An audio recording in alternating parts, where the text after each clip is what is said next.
Buyut pengencing, gak usah minta maaf, kalau kata salam tak duit.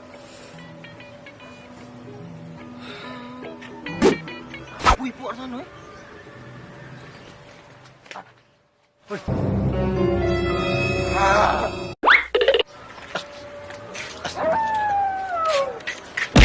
Astagfirullah. Ngapa kau ni Robi? Puak anak Pak Haji, soropan. La ilaha illallah. Di mana dia sekarang?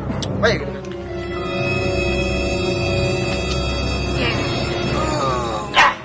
Alhamdulillah. Ngapa kau ni kesurupan? Aku tadi kencing situ, nak Pak Haji, di batang itu. Misi tak kon? Misi lah. Apa dia ni? Ngomong pun misi. Kau tegak lagi belum ini. Kau awas cerot baik kau. Salah kau nian. Tahu lah dewek buyut cak manuat.